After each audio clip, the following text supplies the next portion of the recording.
कई लोगों ने लिखा तुमने बाप बदल लिया। प्रवीण जी ने जवाब दिया, बाप बदले नहीं हैं, बाप बनकर आ गए। चलिए, ये एक जवाब थी, इन बातों में चलना नहीं चाहता। रूट प्योर क्यों बनी, लाखों लोगों के दिल के सवाल है, मैं बताना चाहता हूँ। दोस्तों, सबसे पहले मैं तो कोटि कोटि नमन करना चाहूँगा सेफ शॉप कंपनी को। सेफ शॉप के सभी डायरेक्टर्स को सुन रहे होंगे या बाद में सुन लेंगे। रजत सर को, हरीश सोंधी सर को, सिद्धार्थ सहगल सर को, राज आनंद सर को और सभी डायरेक्टर्स को, और सेफ शॉप जैसी महान कंपनी को जिन्होंने मेरे जैसे लाखों लोगों की ज़िंदगी को बनाया। कोटि कोटि नमन सर, आपने मेरी ज़िंदगी बनाई और आपने मेरे जैसे लाखों लोगों की ज़िंदगी बनाई। हमेशा एहसानमंद रहूँगा। लेकिन एक बात आपको बोलता हूँ, मैं अलग क्यों हुआ, ऐसी क्या सिचुएशन आई कि जिससे अलग होना पड़ गया। एक एग्जाम्पल से आपको समझाऊंगा, सभी लोगों को समझ में आ जाएगा। मैं बिहार के मोतिहारी जिला का रहने वाला हूँ। मेरे गांव का नाम है कैथवलिया और मेरे दादाजी के कजन हुआ करते थे बहुत बड़े ज़मींदार। उन्होंने बहुत बड़ा घर बनवाया था जब देश आज़ाद नहीं हुई थी, तभी बड़ी सी कोठी थी, विशालकाय घर था। जब उनके बच्चे बड़े हो गए, कुछ लोग अलग अलग रहने लगे, कुछ लोग उसी घर में रहने लगे, तो आज से 15 साल पहले उनके एक बेटे ने अपने बिटिया की शादी गांव से करनी चाहिए और उन्होंने घर की मरम्मत करने वाले को बुलाया और बोला कि इस घर का मरम्मत करना है। मिस्त्री ने बोला कि सर, इस घर का मरम्मत करना संभव नहीं है, इससे अच्छा है कि अपना एक 2 BHK घर अलग बना लो। मैं इतना कहना चाहूँगा दोस्त, सेफ शॉप बहुत बड़ी कंपनी है, लेकिन सेफ शॉप के अंदर जो बदलाव चाहिए थे, वक्त के साथ जो बदलाव चाहिए थे, जिस बदलाव की ज़रूरत थी हमारे बच्चों को, जिस बदलाव की ज़रूरत थी हमारी टीम को, जो बदलाव वक्त के साथ करना चाहिए था, उसके लिए हमने हाथ जोड़े, हमने गिड़गिड़ाए।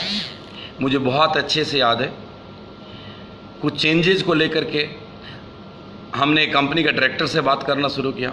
सिद्धार्थ सर के साथ, उनके साथ बैठे कितनी बार, मैं ऑन रिकॉर्ड बोल रहा हूँ, मैं ही नहीं बैठा, मेरे साथ अमित मिश्रा जी थे, मेरे साथ हर्ष सर थे, मेरे साथ दीपक सर थे, मेरे साथ पांडा जी थे, मेरे साथ सुनील मान सर थे, मेरे साथ और भी कई सारे लोग थे। और हमने बोला कि सर, कुछ बदलाव की बड़ी ज़रूरत है, अगर हम बदलाव नहीं करेंगे तो टीम बिखर जाएगी, हमें बदलाव करना पड़ेगा। कई बार डेट पर डेट, डेट पर डेट, डेट पर डेट, डेट पर डेट देते रहे और हमारी सुनवाई नहीं हुई, बदलाव के लिए राज़ी नहीं हुए। ये दोस्तों बात है तकरीबन आज से 10 महीने पहले की। नेटवर्क के लोग कुछ ऐसी कंपनियों के साथ जा रहे थे, कुछ ऐसे लोगों के साथ जा रहे थे जिनकी कोई विसात नहीं है, जिनका कोई मोराल नहीं है, जिनको बात करना नहीं आता, जो स्टेज पे खड़े होते हैं तो मुंह से गालियां निकालते हैं। वैसे लोगों के साथ लोग जा रहे थे कुछ लालच के अंदर। हमने अपने घर में अपने परिवार के मुखिया से, सिद्धार्थ सर को, रजत सर को हाथ जोड़े, मिन्नतें करी कि सर, कुछ बदलाव बड़ी ज़रूरी है, आप कर दो, घर बिखर जाएगा, बच्चे टूट जाएंगे। सर, मैं 2 लाख रुपए हफ्ते कमाता हूँ, मुझे मत दो कुछ भी, लेकिन कुछ ऐसा कर दो नीचे लेवल के लोगों के लिए जो हम बोल रहे थे। मैं रजत सर के पास गया, रजत सर के केबिन में हम सब के सब बैठे थे, मान साहब बैठे थे, अमित मिश्रा जी बैठे थे, सभी बोलते हैं। मैं झूठ बोलूं तो मुझे कीड़े पड़े मेरे दोस्त, इससे ज़्यादा कुछ नहीं बोलूँगा। मैंने रजत सर को बोला कि सर, अगर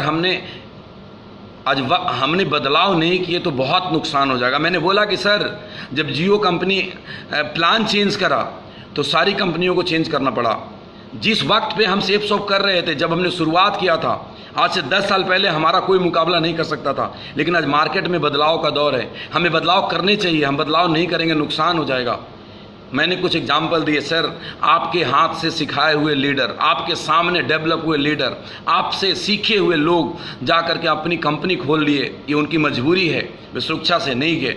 मैंने कुछ लीडर्स के नाम लिए, सर आप इनको देखिए, उन्होंने कंपनी खोल लिया। मैंने बोला कि सर, अभी 3 कंपनी खुल गई है, मुझे नहीं मालूम कल मेरे नीचे से कोई आकर के कंपनी खोल कर खड़ी हो जाए तो मैं भी कुछ नहीं कर सकता। रजत सर ने बोला, मैंने बोला सर अभी 3 खुली है, क्या पता कल 10 खुल जाए। सर ने बोला 10 नहीं 100 खुल जाए, don't care. That was the statement. और जब रजत सर ने ये बोला, उम्मीद ख़त्म हो गई। अमित मिश्रा जी बैठे हैं, अगर मैं सच बोलूंगा और उनका जमीर जानता है, सभी बैठे थे, तो कमेंट लिखेंगे कि मैं सच बोल रहा हूं या झूठ बोल रहा हूं। रजत कि हम नहीं खोल सकते, हम कोई भी चेंज नहीं करेंगे, जितनी मर्जी कंपनी खोलनी है खोले। अब रजत सर ने मना कर दिया तो मेरे पास उम्मीद थे हर्ष सर और दीपक सर। मैं हर्ष सर के पास गया, कुछ भी छुपाऊंगा नहीं और कुछ भी झूठ नहीं बोलूंगा सभी दोस्तों से, झूठ मेरे फितरत में नहीं है। मैं रजत सर के पास गया और रजत सर से बोला कि सर आप अपनी कंपनी खोलिए। हर्ष सर को बोला, रजत सर से आने के बाद हर्ष सर को बोला कि सर आप अपनी कंपनी खोलिए, मैं पूरी की पूरी टीम लेकर आपके साथ आ जाऊंगा, लोग इधर उधर बिखर रहे हैं। हर्ष सर ने मुझे समझाना शुरू किया कि सुबोध तू जानता नहीं है, बड़ा मुश्किल है, बड़ी दिक्कत है, बड़ी परेशानियां हैं। वो क्या क्या समझाया मैं समझता रहा, लेकिन मैंने बोला सर कोई उपाय नहीं है, ये स्टेप लेने पड़ेंगे। हर्ष सर ने बोला ठीक है स्टेप तो ले लूंगा, कंपनी का डायरेक्टर कौन बनेगा? गौर से सुनिएगा, हर्ष सर ने बोला मेरे से स्टेप तो ले लेंगे, कंपनी का डायरेक्टर कौन बनेगा? मैंने बोला सर आप कंपनी का डायरेक्टर बनेंगे, और कौन बनेगा? हम सब आपके साथ खड़े हैं, हमने आपको भगवान की तरह पूजा की है, आगे भी पूछते रहेंगे, पूरी की पूरी टीम लेकर आऊंगा, मेरे टीम से सर एक भी आदमी इधर से उधर नहीं होगा। हर्ष सर ने बोला सोचते हैं। लोग इधर उधर भटक रहे थे और मैं रांची गया हुआ था, सौभाग्य की तैयारी चल रही थी। सौभाग्य प्रोग्राम इंदिरा गांधी स्टेडियम के अंदर हुआ था, आप सभी हमारे सेफ शो के साथी जानते हैं बहुत अच्छे से। और उस समय पे मैं रांची गया हुआ था, मेरे तक खबर आई कि कुछ और गड़बड़ हो रहा है टीम के अंदर। मैंने हर्ष सर को फ़ोन करा कि सर ऐसे ऐसे हो रहा है, कंपनी कुछ कर रही है। उन्होंने बोला तुम रांची से आ जाओ, हम जल्दी डिसीजन लेते हैं। और जब रांची से आया, हर्ष सर बोले कि एयरपोर्ट से घर मत जाना, मेरे यहाँ आना। मैं एयरपोर्ट से घर नहीं गया, मैं हर्ष सर के घर गया। और जब मैं हर्ष सर के घर गया तो हर्ष सर ने मुझे कमरे में बिठाया और एक ऐसी बात बोल दी कि मैंने सपने में नहीं सोचा था मेरे दोस्त। मैं नाम तो नहीं डिस्क्लोज करना चाहता। हर्ष सर माफ़ी चाहता हूँ हाथ जोड़कर, मैं कुछ भी नहीं बोलता, लेकिन आज अपने फेसबुक लाइव में एक ऐसा झूठ बोला जिससे मेरी कर्मठता, मेरे जुझारूपन, मेरे मेहनत, मेरी सच्चाई और मेरी ईमानदारी पे आंच लगी है। और लोग पूछ रहे हैं कि सुबोध जी जवाब दीजिए, आप AWPL क्यों गए थे? दोस्तों अगर मैं AWPL ज्वाइन करने गया हूं ना, मेरा सर्वनाश हो जाए। ये हर्ष सर ने सरासर झूठ बोला है। सर मैं आपसे रिक्वेस्ट करता हूं, मैं आपसे हाथ जोड़ता हूं, आप बताइए कि क्या हुआ था उस कमरे में, क्या हुआ था? आपने मुझे क्या बोला था? आपने बोला था कि तुम XYZ एक आदमी का नाम लिया था, उसको फोन करो, वो किसी और कंपनी का डायरेक्टर था। आपने बोला था कि हम सभी के सभी लोग उस कंपनी में चलते हैं। मैं नाम नहीं लेना चाहता हूं, हर सर माफ करिएगा, आपने मजबूर किया मुझे सच बोलने के लिए। मैंने मना कर दिया कि मैं नहीं जाऊंगा, मैं मरता मर जाऊंगा, मैं ट्यूशन पढ़ा लूंगा, मैं कोचिंग चला लूंगा, मैं स्कूल चला लूंगा, मैं ठेकेदारी करूंगा, लेकिन मैं दूसरी कंपनी के साथ नहीं जाऊंगा। और आपने सर इतना बड़ा मेरे ऊपर लांछन लगाया, मेरे भक्ति का यही आपने परिणाम दिया है कि आप आज ऑनलाइन आकर के बोलते हैं कि सुबोध तिवारी AWPL चला गया था। सर आपका भी दिल जानता है, मेरी रोम रोम आज रो रहा है इस बात को सुनकर कि आपने कितना बड़ा गंभीर आरोप लगाया मेरे ऊपर। दुनिया जानती है, सबको मालूम है सच्चाई क्या है। मेरे बच्चे मरे अगर मैं AWPL ज्वाइन करने गया हो तो।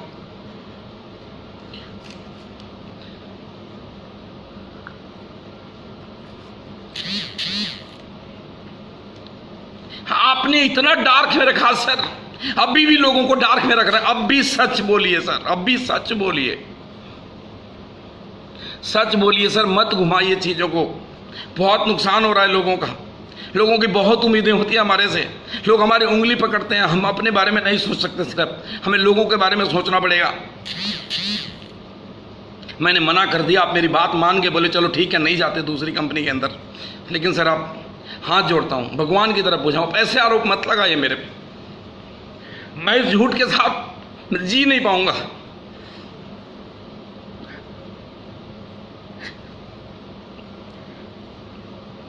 एनीवे हर सर को मैंने समझाया पॉसिबल नहीं है सर। फिर हर सर ने बोला कोई बात नहीं, सौभाग्य प्रोग्राम होने दो, उसके बाद डिसीजन लेते हैं। सौभाग्य प्रोग्राम हो गया, रविशंकर जी का प्रोग्राम चले गया। हम लोग मीटिंग के लिए बैठे। हर सर ने बोला कि कंपनी तो खोल लेंगे, डायरेक्टर कौन बनेगा? मैंने बोला सर आप डायरेक्टर बनेंगे। दीपक सर बोले मैं नहीं बन सकता, कुछ कानूनी मजबूरियां हैं, तू बन जा डायरेक्टर। मैंने बोला सर मैं बन जाऊंगा तो आपके लोग कैसे समझेंगे? मैं सुनील मान सर कैसे समझेंगे मुझे डायरेक्टर मानेंगे? अजय पिल्लई सर कैसे मानेंगे? बोले तू इसका चिंता छोड़ दे, वो मेरा हेडेक है, वो कैसे मानेंगे? मैंने बोला अमित मिश्रा जी मेरे डायरेक्टरशिप में क्यों काम करेंगे? बोले वो मेरा मकसद, मेरा काम है, कैसे होगा? आज दीपक सर बोल रहे थे कि लस्सी घोलवा रहा था कंपनी का। सर या तो फिर आपने मुझे बेवकूफ़ बना रहे थे, आज कंपनी को बेवकूफ़ बना रहे हैं। अगर आप मुझे बेवकूफ़ बना रहे थे तो आपने मेरे इमोशन के साथ क्यों खेला इतना? और अगर आप सच में लस्सी घोलवा रहे थे तो आप मुझे बेवकूफ़ बना रहे थे, और नहीं तो मेरे साथ सच में कंपनी खोल रहे थे तो अभी भी सच नहीं बोल पा रहे हैं लोगों के सामने आकर के। मैं बताता हूँ दोस्तों सच्चाई क्या थी। सच्चाई ये थी कि हमने डिसीजन लिया कि हम तीनों मिलकर के कंपनी खोलेंगे, और हमने कंपनी का नाम रखा evolve India health care and wellness private limited. Evolve में EVOLV से रजिस्ट्रेशन नहीं मिल रहा था, स्पेलिंग चेंज किया और हमने रखा EIVOLVE। हर सर ने बोला दूसरा डायरेक्टर कौन? मैंने बोला मान साहब। हर सर ने एक लाइन बोला, मैं नहीं बोलना चाहता। बोले नहीं कोई और नाम सोचो। मैंने बोला सर दूसरा डायरेक्टर अजय पिल्लई। उन्होंने बोला कि नहीं अजय पिल्लई में तो सब ठीक है, तो कुछ दिन बहुत एक्टिव रहते हैं, कुछ दिन इनएक्टिव रहते हैं। मैंने तीसरा नाम बोला अमित मिश्रा। हर सर ने बोला अमित के पास पता नहीं पैसे होंगे या नहीं होंगे इस समय कंपनी में लगाने के लिए। दीपक सर ने बोला छोड़ो, भाभी को डायरेक्टर बनाते हैं, मतलब मेरी वाइफ को, और कंपनी लॉन्चिंग करने से पहले उनको हटा करके किसी और को डायरेक्टर बना देंगे। और आप आज सारी दुनिया जानती है कंपनी रजिस्टर्ड हो गई evolve India health care and wellness private limited. उसमें 2 डायरेक्टर बने, Subodh Kumar and Dolly Kumari. 3 partner हैं, बराबर बराबर के शेयर हैं, सुबोध कुमार, हर्ष बिल्ला और दीपक बिल्ला सर। हम तीनों पार्टनर हो गए। हमने कंपनी के ऊपर काम करना शुरू कर दिया, मेहनत करनी शुरू कर दी, प्लान बनाना शुरू कर दिया। सर आपका ईमान जाने, आप लस्सी घोल रहे थे, कंपनी बना रहे थे। मुझे बड़ा बुरा लगा दीपक सर ये सुनकर। आपने बोला मैं लस्सी घोल रहा था, सुबोध को टाले जा रहा था। सर आपने मेरा कितना महीना खराब किया आपको नहीं मालूम। भोले बाबा की कृपा है मैं अलग हो गया, ईश्वर की बहुत बहुत कृपा है। मुझे नहीं मालूम कल होकर क्या होगा, लेकिन मेरे लोग, मेरे सारे के सारे लोग, मेरे सभी के सभी डायमंड, मेरे सभी के सभी एमरल्ड, मेरे सभी के सभी रूबी, मेरे सभी के सभी पर्ल, टोपाज, सिल्वर, सब के सब मेरे साथ जीने मरने को तैयार हैं। हम साथ जिएंगे, साथ मरेंगे, एक भी आदमी नहीं जाएगा। सर मैंने यही कमाया, ये मेरी 15 साल की कमाई है। मेरी 15 साल की कमाई मेरा घर नहीं है 2.5 करोड़ का। मेरे 15 साल की कमाई मेरी ऑडी नहीं है। मेरी 15 साल की कमाई मेरे लोगों की ऑडी नहीं है। मेरी 15 साल की कमाई ये है कि जब मैंने एक बार लोगों को बोला, एक ने भी नहीं बोला कि सर आपने गलत डिसीजन लिया है। दीपक सर आपका दिल जानता है आप लस्सी घोल रहे थे या आप कंपनी खोल रहे थे। दोस्तों मैं आपको बताता हूँ, हमने बड़े सारे काम किए, साथ मिलकर के काम किया, बिजनेस प्लान डेवलप किया, प्रोडक्ट की सोर्सिंग करनी शुरू की, काम बहुत आगे बढ़ गया। हमने एक बिजनेस प्लान डिज़ाइन किया जिसमें लोगों को बहुत अच्छा पे आउट मिले और जिससे हम सारी दुनिया भर की कंपनियों को कंपटीशन दे सकें। एक वक्त के बाद हर सर ने ये बोलना शुरू कर दिया, मुझ पर प्रेशर बनाना शुरू कर दिया कि सुबोध पे आउट को कम करो। मैं बोलता था सर नहीं कर, इससे कम में काम नहीं चलेगा, इससे कम में हम कंपटीशन नहीं कर सकते। हर सर बोलते थे सुबोध इतनी पे आउट देने का कोई मतलब नहीं है। मैं रोज नई नई कंपनी का प्लान बनाता, मैंने दुनिया का सारी कंपनी का प्लान देखा, मैं प्लान मेकर बन गया था। रात रात भर घर में उठ के प्लान बनाता, हर दूसरे तीसरे दिन हर सर के पास प्लान लेकर के जाता, सर ऐसे करते हैं, हर प्लान के अंदर कमी निकाल देते, हर प्लान में बोल देते ऐसे। और ऐसा चलता रहा। मैं इस बीच में 3 बार हर्ष सर को बोल दिया और दीपक सर को कि सर अगर हम ऐसा नहीं कर सकते हैं तो हम दूसरी कंपनी नहीं खोलते हैं, जो नुकसान हो गया, हम सेफ शॉप ही करते हैं, क्योंकि हमें नई चीज़ देनी है अपने लोगों को मार्केट में जो बाजार में जिस तरीके का चीज़ चल रहा है, हमारी हथियारें पुरानी हो चुकी है। सेफ शॉप ने जो हमें हथियार दे रखा है वो बिहार पुलिस का राइफल है, जमाना AK-47 का, AK-47 देना पड़ेगा। आप उस राइफल को थोड़े से अपग्रेड करके देंगे, काम नहीं चलेगा। मेरे हर्ष सर और दीपक सर के बीच में दूरियां आने लग गई इन चीज़ों को लेकर के, सिर्फ पे आउट को लेकर के। मैं बोलता था कि सर नेटवर्कर की तरफ से सोचो, हर सर बोलते थे तुम सोच बदलो, कंपनी की तरफ से सोचो। सर माफ़ी चाहूँगा, मैं कंपनी की तरफ से नहीं सोच सकता। आज मैं कंपनी का फाउंडर जरूर हूँ, लेकिन मैं अपने लोगों की तरफ से सोचूंगा। मैं अपने लोगों के लिए जीऊँगा, मैं अपने लोगों के लिए मरूंगा। मैं एक एक प्लान लेकर आया सर आपके सामने, आपने मुझे मना किया, आपने मुझे रिजेक्ट किया। भोले शंकर का सर कुछ कृपा था, महाशिवरात्रि का दिन था, मैं पूरी रात जग करके प्लान बनाया तो उससे एक रात को पहले नई प्लान, और मैं आपके सामने प्लान लेकर के आया। और महाशिवरात्रि के दिन आपने बोला, जब मैंने आपको प्लान दिखाया, आपने बोला सुबोध ये प्लान तो ठीक है, लेकिन एक काम करो इसमें से 35% घटा दो। दोस्तों मैं झूठ बोलूं कीड़े पड़ेंगे मुझे। आपने बोला सर 35% इसमें से कम कर दो, इतना पे आउट नहीं देना लोगों को, जरूरत नहीं है इसकी। मैंने बोला सर अगर इसमें 35% क्या 5% भी कम हुआ तो मैं साथ में काम नहीं कर पाऊंगा आपके। आपने वो पेपर मेरे तरफ उठा के फेंके थे। दीपक सर ने बोला सुबोध एक बात तो बड़ा क्लियर है कि हम लेवल प्लान नहीं इंट्रोड्यूस करेंगे। सर आपके मन में क्या था आप जाने, आप बड़े लोग हैं, आपका नेटवर्क बड़ा है, आप कामयाब लोग हैं, आपका अनुभव मुझसे ज़्यादा है, आपके फॉलोअर ज़्यादा हैं। बस मेरी तो छोटी सी टीम थी है सर 2 लाख लोगों की, बस उसमें जो लीडर खड़े हैं मुझे उनकी चिंता थी, मुझे उनके जीवन के बारे में सोचता था। मैंने आपको मना करा कि सर ये नहीं कर पाऊंगा। दोस्तों आप सबको एक बात बताना चाहूँगा, हर सर दीपक सर आपको भी बताना चाहता हूँ, अगर मैं पैसे का लालची होता ना इवॉल्व इंडिया को नहीं छोड़ता। सर इवॉल्व इंडिया बहुत बड़ी संगठन है, मैं उसमें 1/3 का शेयर था, मैं 1/3 का पार्टनर था। आज अगर हम लोग मिल करके इवॉल्व इंडिया कंपनी खोलते तो आज मेरे पास जितने लोग आए उसे बहुत बड़ी तादाद में लोग आते, पैसे कंपनी के अंदर ज़्यादा आता, और पैसे कंपनी के अंदर ज़्यादा आता तो शेयर मुझे ज़्यादा मिलता। मैं एक छोटी सी टीम को लेकर के अलग हुआ। आपने मेरे पे बोल दिया AWPL चला गया था सर एक बार आपको आकर के फेसबुक पे बोलना तो बनता है कि सर आपने ये क्यों बोला कि AWPL सुबोध चला गया था। आपसे हाथ जोड़ता हूं सर, लोग मेरे तरफ देख रहे हैं कि सुबोध तिवारी ने मेरे से झूठ बोला। आपसे कर्ज हाथ जोड़ के विनती है सर, आप इसको क्लियर करिएगा कि क्या मैं AWPL गया था। सर मैं 15 साल में आपने मुझे कितनी बार डांटा होगा, मुझे कभी बुरा नहीं लगा जो मुझे आज बुरा लगा। मैं सिर्फ आपसे इसलिए अलग हुआ कि आपकी सोच और मेरी सोच नहीं मिल पा रही थी। जो पे आउट मैं देना चाहता था, जितने पैसे मैं पर सेल्स पे बांटना चाहता था, आप नहीं बांटना चाहते थे। सर अगर मैं गलत बोल रहा हूं तो आप मेरे सामने बात करिए। एनीवे दोस्तों महाशिवरात्रि का दिन था, और महाशिवरात्रि के दिन मैं वहां से आज़ाद हो गया।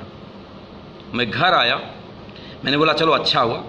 मैं कुछ दिनों से काम भी नहीं कर रहा था। मैंने सोचा कि अब सेफ सो बिजनेस करूंगा, खूब मन लगा के करूंगा, अच्छे से करूंगा। और उसके 2 दिन के बाद मेरी टीम को अच्छे से याद होगी, मैंने रेड क्लब की मीटिंग बुलाया, और 4 दिन के बाद मैंने प्लैटिनम रिसोर्ट में 850 सिल्वर का मीटिंग किया। सॉरी नॉट प्लैटिनम में, गलत निकल गया मुंह से, होटल पाम ग्रीन के अंदर। मैं एग्रेसिव हो गया कि मैं काम करना है, मुझे सेफ शॉप में ही करना है, जैसे चलेगा वैसे करना है, जो होगा वही करेंगे। मेरे मन में ख्याल नहीं आया था कि मैं अपनी कंपनी खोलूंगा। मैंने बोला मैं अपने लोगों से बात करूंगा। और कहते हैं ना दोस्त कि जब आदमी को तकलीफ होती है दिल में तो अपने बड़ों के पास जाता है, और जब बड़ों से ही तकलीफ होगी तो किसके पास जाएगा। मैं रजत सर के पास गया, दुत्कारा गया। मैं हर सर के पास गया, दुत्कारा नहीं गया था, पुचकारा गया था। ये मैं बोलता हूँ, हर सर ने मुझे पुचकारा था, लेकिन जो सोच थी उससे मुझे समझ में आ गया कि मैं वो कर नहीं पाऊंगा जो करने के लिए कंपनी चलाना चाह रहा हूँ। मैं वो कर नहीं पाऊंगा जिसके लिए हम सेफ शॉप का नाम बदल के XYZ कंपनी करना चाह रहे हैं। मैंने प्रवीण सिन्हा को फ़ोन करा, मैंने संजय तिवारी को फ़ोन करा। संजय तिवारी मेरे बड़े ब्रदर हैं, मैं उनसे मिला, उनको सारी कहानी सुनाई। मैंने प्रवीण सिन्हा को कॉल किया और प्रवीण जी को बोला कि प्रवीण जी दिल्ली आ जाइए, बहुत ज़रूरी बात करनी है। उन्होंने बोला क्या हुआ? मैंने बोला आप दिल्ली आ जाइए, बस दिल्ली आकर बात करेंगे। उन्होंने बोला सर आपने बुलाया, मैं आ जाऊंगा। और वो 2-3 दिन के बाद फ़्लाइट की टिकट ली, रांची से दिल्ली आ गए प्रवीण जी। मैं, मेरे ब्रदर संजय जी और प्रवीण जी, हम तीनों बैठे। दोस्तों मैं आपको बैंक स्टेटमेंट दिखाऊंगा। उस टाइम पे 8 हफ्ते का चेक प्रवीण सिन्हा का 16 लाख रुपए का था। कोई पागल ही होगा जो 16 लाख रुपए का इनकम छोड़ने का डिसीजन लेगा। मैंने बात किया, मैंने बोला ऐसी ऐसी कहानी हुई है। पिछले 6-4 महीने के साथ मैं हर सर दीपक सर के साथ evolve India health care and wellness private limited पे काम कर रहा हूँ, लेकिन ऐसे ऐसी चीज़ें हो गई जिसमें हमारे कुछ डिफरेंसेज आ गए और नहीं कर पाऊँगा। प्रवीण सिन्हा ने बोला सर हम अपनी कंपनी खोलते हैं ना। 1 सेकंड नहीं लगाया, हमने कंपनी बनाई ली और कंपनी का नाम रखा root pure marketing private limited. हर सर ने बोला चुपके से कंपनी खोल लिया। सर चुपके से कंपनी नहीं खोला, अगर मैं चुपके से कंपनी खोलता मेरे 20 डायमंड एक साथ नहीं आते। सर आपसे ज़रूर छुपा लिया क्योंकि मालूम था आपको अच्छा नहीं लगेगा। मेरे सारे लोगों को पता था कि मैं कंपनी खोल रहा हूँ, मेरे हर डायमंड को पता था मैं कंपनी खोल रहा हूँ। जो मेरे से हाँ इक्का दुक्का जो बहुत दूर रहते हैं उनको नहीं मालूम रहा होगा शायद। मैंने सबको बताया कि ऐसे ऐसे हालात है, क्या करना चाहिए। सर मैंने आपको बोला था कि कुछ भी डिसीजन लेने से पहले एक बार मान साहब से बात करें, आपने मना कर दिया। मुझे लगा नहीं, जिन लोगों ने मेरा हाथ पकड़ा है, जिन लोगों ने मेरा उंगली पकड़ा है, जो लोग मेरी तरफ देखते हैं, जो मेरे तरफ भरोसा करते हैं, जिनकी मुझसे उम्मीदें हैं, मैं उनके विश्वास को नहीं तोड़ूंगा। कामयाबी नाकामयाबी अपनी जगह है। कंपनी कितनी बड़ी बनेगी, कितनी छोटी रहेगी, मुझे नहीं मालूम है। मुझे नहीं मालूम परिणाम क्या होगा। गीता में लिखा है कर्म करो और फल की चिंता मत करो। मैं कर्म कर रहा हूँ। सर मुझे तो पैसा चाहिए ही नहीं, पैसा के लिए तो मैं काम ही नहीं कर रहा। मैं तो उस किसान परिवार का बच्चा हूँ कि जहाँ पे मैं सुबह उठता था तो मवेशियों के चारे डालता था। मैंने तो वैगनार कार खरीद लिया, वही मेरे लिए बहुत बड़ी अचीवमेंट थी। जो मैंने अचीवमेंट ले ली उससे ज़्यादा तो मैंने सोचा भी नहीं था। सर ये डिसीजन तो हमने लेना था अपने लोगों के लिए। हमने लोगों के लिए डिसीजन लिया और हमने काम करना शुरू कर दिया। पे आउट प्लान बनाया और जो पे आउट प्लान बनाया, जो मैं कर सकता था किया और मेरे सारे के सारे लोग मेरे साथ आ गए। आप खुद सोचिएगा मेरे दोस्त कि अगर मुझे पैसा का लालच होता तो क्या मैं 1/3 शेयर छोड़ता? सोचो। मुझे मालूम है इवॉल्व इंडिया बहुत ताकतवर है, मैं बहुत छोटा हूँ। मुझे मालूम है कि हर सर की कंपनी मेरे से बड़ी बन जाएगी, शायद मेरे से जल्दी, वो तो भविष्य बताएगा। लेकिन एज प्रेजेंट आप अंदाज़ा करेंगे तो मेरे में हर सर में कोई मुकाबला नहीं है। मैंने उसको छोड़ा क्योंकि मुझे मेरे बच्चों के साथ न्याय होता हुआ नहीं दिख रहा था। मुझे ये ठगा हुआ महसूस हो रहा था कि प्लान तो हम ला रहे हैं, लेकिन ऐसी प्लान लाने की कोशिश कर रहे हैं जिसमें कैलकुलेशन तो बहुत है बट पे आउट निकल कर नहीं आएगा। और हमने अलग डिसीजन ले लिया। और जब अलग डिसीजन लिया, मार्च के लास्ट वीक में, एग्जैक्ट 20-22 मार्च, आप सब नेट पे देखते होंगे, कंपनी खुल गई। कंपनी के 2 डायरेक्टर हैं, मिस्टर प्रवीण सिन्हा और मिस्टर संजय तिवारी। मैं कंपनी का डायरेक्टर नहीं बना। लोग सवाल पूछ रहे थे, वो भी जवाब देता हूँ। मैं कंपनी का डायरेक्टर इसलिए नहीं बना कि अगर मैं कंपनी का डायरेक्टर बन जाता तो हर सर और दीपक सर को पता लग जाता कि इसने दूसरी कंपनी खोल ली है, और उनको मैं नहीं बताना चाहता था उस टाइम पे, इसलिए मैं कंपनी का डायरेक्टर नहीं बना। और हमने मिल करके तैयारियाँ शुरू कर ली। सर आपके सिखाए हुए और आपके जितनी सूझबूझ से जो मुझे समझ है वो मैंने अपने टीम के लिए, अपने डाउनलाइन के लिए और हर एक उस एसोसिएट के लिए, हर एक डायरेक्ट सेलर के लिए जो best of the best plan possible हो सकता है वो मैं लेकर के आया हूँ। Best of the best product जो पॉसिबल हो सकता है मैं लेकर के आया हूँ। और सर मैं आपके सामने बच्चा हूँ, मैं सीख रहा हूँ और सर सीखते सीखते कर ही जाऊँगा शायद, क्योंकि मेरी नीयत बहुत सच्ची है। मुझे घुमा फिरा कर बात करनी नहीं आती, मैं सीधी बात करता हूँ, सच बात करता हूँ। मैं एथिक्स के साथ कोई कॉम्प्रोमाइज़ नहीं कर सकता।